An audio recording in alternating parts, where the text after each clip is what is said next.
Today at the future site of the Cole Academy of Arts and Sciences, the former Cole Middle School, a group of volunteers, including people from Democrats Work and some student volunteers we'll talk about a little bit later, are getting together to paint the facility to make it welcoming and make it into a new school that is suitable for younger students.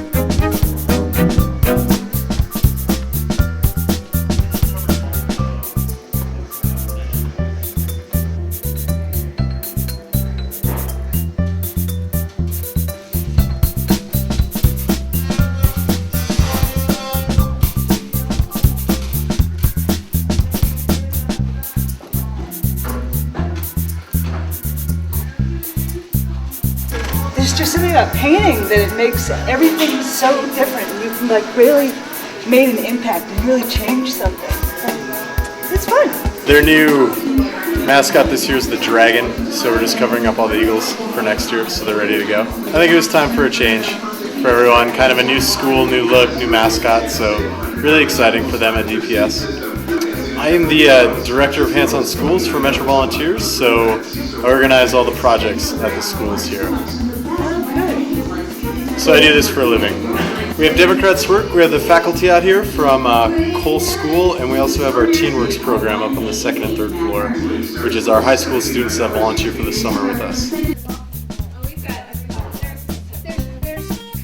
My name's Audrey, and I'm with TeenWorks, and we do a bunch of volunteering jobs, and this is one of the ones we're doing this summer.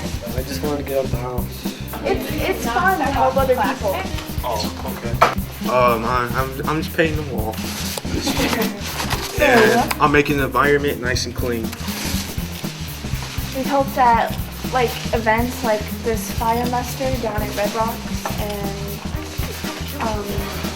we're working with Project Angel Heart with AIDS victims and stuff, making them like lunch and things like that, and helping at homeless shelters. We started this process, I came on board in December, like December 1st, and we started getting into the community and figuring out what kind of program we're going to put here at Cole, which will become a K-8. Mitchell and Wyman were closed, and those students are coming together here at Cole. And so we're in the Cole neighborhood, which has been through so much reform, and just there's a sense of fatigue with everything that has happened that they want not just change for the sake of change, but improvement in what's going to be offered, and they just want a high quality education for their children in their own neighborhood when they don't have to take their kids outside.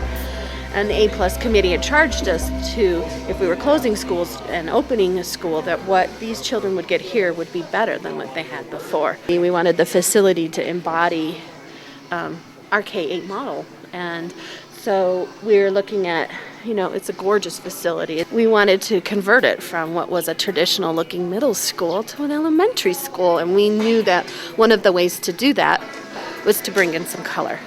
And so we wanted to bring in some color that was bright and shiny and clean and exciting. And it's big, so when you're this little and you walk in, you're like, wow, this is huge. So how do you make it inviting and welcoming and not overwhelming and intimidating? This student leadership team that we had working throughout the semester had talked to me about, what would look good around the building. And so they had talked about getting rid of the brown. And then the two student bodies, Wyman and Mitchell, voted on the school colors and the school mascot. They come from two different separate cultures, and so I think when we come here, we have to develop our own culture And so when we did like student scheduling, we tried to really, look at classroom list of students so that they weren't like all Mitchell and all Wyman, but really put a nice blend together. As well as we've been working with our family community liaisons to bring the two groups together prior to the start of the school year. And we had a big garden celebration and the two schools came together. We're going to be about 70% Hispanic and say like 70 somewhere in there, and like 27 African American, and then there's like 3% other. So Native American is the next largest population. It's been wonderful so far, and the community has been so incredibly supportive and involved with us. And every time I've called, like even like for the uniform policy, it's like 25 parents came and sat down together from both schools and said, okay, they wanted school uniforms. So I said, all right, you want school uniforms, and we'll make it happen. This is Corinne McDermott for The Uptake at the future Cole Academy of Arts and Sciences in Denver, Colorado.